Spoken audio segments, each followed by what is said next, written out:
사실 가장 중요한 제 보물이 뭐냐면 제 집문서들이 아니고, 집문서도 당연히 중요하죠. 제 등기 권리증보다 더 중요한 게 저는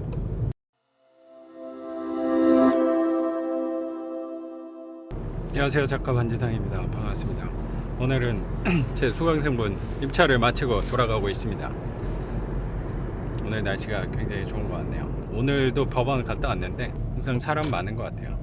수강생분들 오랜만에 연락 오고 할 때 요새 법원에 사람이 많은가요? 요새 분위기는 어떤가요? 라고 물어보시는 분들 종종 계시는데, 그럼 저는 항상 답변 드리는 게 똑같아요. 항상 사람은 많아요. 법원에 부동산 경기가 좋던 부동산 경기가 좋지 않던 법원에는 사람이 많은 것 같아요. 부동산 경기가 안 좋다고 법원에 사람이 없는 게 아니고, 부동산 경기가 좋다라고 해서 법원에 사람이 많은 건 아닌 것 같아요. 입찰 일마다 그 상호마다 조금 다른 거지, 이런 얘기를 말씀을 드리면, 선생님이 했던 7년 전 8년 전에는 사람이 없지 않았냐 라고 말씀을 하시는 분들도 계시는데, 제가 그때 만약에 법원에 사람이 없어서 다 싸게 그때는 부동산 경기가 진짜 안 좋았단 말이에요. 12년도에는. 그럼 그때 저는 당연히 아파트를 했어야 되는 거 아닌가, 그거를 생각하면은 뭐 조금 답변이 되지 않을까. 그때도 법원은 사람 많았어요. 법원은 언제나 사람이 많다.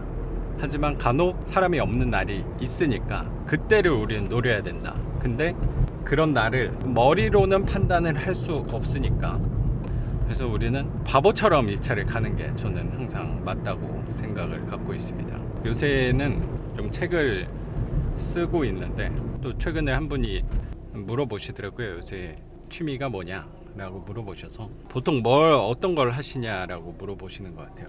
그 평일 낮 시간에, 평일 오전 오후 시간에 뭘 하는지에 대해서 가끔 물어보시는데, 무궁무진한 시간을 내가 어떻게 활용하는지가 사실 또 이 경제적인 자유를 누리는 데 있어서 전 중요한 또 과제라고 생각을 해요. 그 시간을 뭐를 하면서 보내야 하는가. 그래서 저는 생각한 게, 별로 공감은 되지 않으시겠지만 책을 보고 글을 쓴다 말씀을 드렸어요. 일반적인 취미라고 하기 또 그렇네요. 그 사실 저는 취미는 아니거든요. 저의 그냥 업이에요. 그냥 글 쓰고 하는 것들이 제가 하는 일인 거니까. 근데 일과 좋아하는 것이 일치가 많이 돼 있는 것 같아요. 그래서 저 나름대로는 제가 이렇게 생각하고 살아가는 게 행운이다라고 생각을 좀 해요. 왜냐면 이 일의 가장 큰 장점은 뭐냐면, 시간하고 장소에 구애를 받지 않는 거. 그리고 가장 큰 장점은 또 뭐냐면, 돈이 들지 않아요. 그래서 그런 부분이 되게 행운이라고 생각을 하거든요. 가끔 말씀하시는 분이, 그런 게 뭐 취미냐. 그래도 뭐 예를 들어 뭐 골프를 친다던가, 아니면 뭐 레저 활동 이런 거 있잖아요. 그런 게 보통 취미 아니냐라고 생각하실 수도 있는데, 저는 그런 걸 할 때 제 성향상 그렇게 즐겁지가 않더라고요. 저희 아버지가 골프를 되게 오래 치셨어요. 제가 알기로 한 30년 가까이 치셨는데, 이 육체적인 활동을 하는 취미의 저는 단점이 뭐냐고 생각하냐면, 나이가 들면 골프를 칠 수가 없다는 생각이 들더라고요. 그리고 골프라는 운동이 상대적으로 저렴한 운동은 아닌 거잖아요. 저희 아버지가 말씀을 많이 하는 것 중에 하나가, 골프는 끝이 없다, 뭐 이런 얘기 많이 하시더라고요. 평생 배워야 될 것 같다는 생각이 들어서, 그럼 계속 평생 돈이 많이 들 것 같아서 저는 처음부터 아예 시작도 안 했습니다. 운동의 소질이 또 별로 없는 사람이어서 그 취미를 별로 갖고 싶은 생각이 없었던 것 같아요.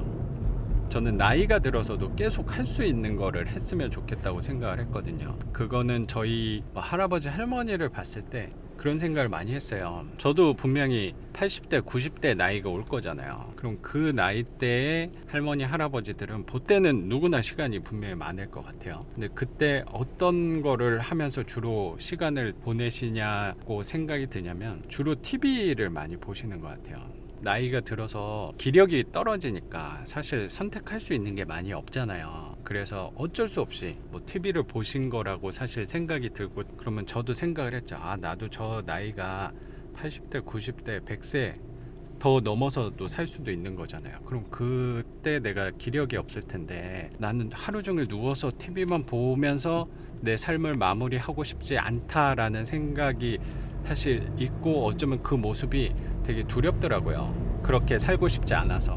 그러면 내가 누워 있으면서도 기력이 없어도 내가 할 수 있는 내 취미 활동은 뭘까를 고민을 한 것 같아요. 그러니까 저는 부동산을 바라볼 때도 되게 멀리 보려고 노력을 하고, 그런 제 취미를 갖는 거, 행동을 하는 거에서도 멀리 좀 바라보려고 노력을 했던 것 같아요. 이건 제 삶의 어쩌면 습관으로 남아있는 것 같아서 뭔가 사물을 바라볼 때 좀 길게 멀리 보려고 노력을 하는 것 같아요. 그래서 취미, 그 업, 일 그런 것들도 다 좀 길게 봤더니 육체적인 활동을 하는 골프, 뭐 테니스 그런 것들은 제가 죽을 때까지 하기는 어려울 것 같다는 생각이 들어서 배제를 한 것 같고, 책 보고 글 쓰는 거는 내가 누워 있어도 나중에 기력이 떨어져서 누워 있어도 계속 할 수 있지 않을까라는 생각을 갖게 된 것 같아요. 그래서 이런 취미를 가질 수 있어서 행복한 일 아닌가, 그냥 저는 또 생각이 들더라고요. 그러니까 지금 뭐 나중에 제가 더 나이가 들면 생각이 바뀔지도 모르겠는데, 어쨌든 지금은 그 글 쓰고 책 보고 하는 것들이 제 몸에 아예 배버린 것 같아요. 그냥 습관으로 남은 것 같아서, 예전에는 좀 노력을 해서 습관을 들였다면 이제는 그냥 자연스럽게 책을 보고 글 쓰는 게 거북하지 않은 것 같고 불편하지 않은 것 같아요. 이제 그 행위가 이제 편해지더라고요. 몸에 맞게 몸에 적응을 한 것 같아요. 그래서 그 행위를 계속 노력을 통해서 바꾸니까, 항상 말씀드리지만 저는 원래 책을 많이 보던 사람이 아니었거든요. 근데 그 취미를 내가 내 일과 업으로서 삼아야겠다라고 생각을 하는 순간 계속 노력은 많이 했어요. 책을 보는 거, 언제나 책을 들고 다니고 펜을 들고 다니고 노트를 들고 다니고 어디서나 글을 쓰고 책을 보려고 노력을 하다 보니까 그거는 회사 다니면서도 오랫동안 했던 활동이거든요. 그랬더니 이제 어딘가 나갈 때 책이 없으면, 그리고 노트랑 펜이 없으면 마음이 되게 불편하더라고요. 그러니까 그 글 쓰고 책을 보고 하는 것들이 이제 완전히 내 몸에 밴 거 아닌가, 내 일부가 된 거 아닌가. 제 글을 써놨던, 제가 뭐 블로그에도 올리고 뭐 요새는 인스타에도 제 글을 올리고 있긴 한데, 그런 것들이 제 노트에서 다 나온 것들이거든요. 사실 가장 중요한 제 보물이 뭐냐면 제 집문서들이 아니고, 집문서도 당연히 중요하죠. 제 등기 권리증보다 더 중요한 게 저는 그 노트예요. 지금까지 썼던, 그 회사 다니면서 그리고 지금까지 꾸준히 썼던 노트가 한 7, 8권이 있거든요. 그 노트가 제 삶에서 가장 중요한 보물이 아닌가 또 생각이 들고, 그게 또 있으니까 제가 뭐 블로그나 인스타에 글을 올릴 수 있는 거고, 또 지금 책을 쓰고 있는 것도 사실 그 부분이, 그 활동이 있었으니까 또 책을 쓸 수 있는 거 아닌가 라고 또 생각을 갖고 있습니다. 그럼 제 취미에 대해서 제 일, 본업에 대해서 한번 말씀을 드렸고, 오늘은 여기서 마치고 저는 또 내일 영상으로 찾아뵙도록 하겠습니다. 작가 반지상이었습니다. 감사합니다.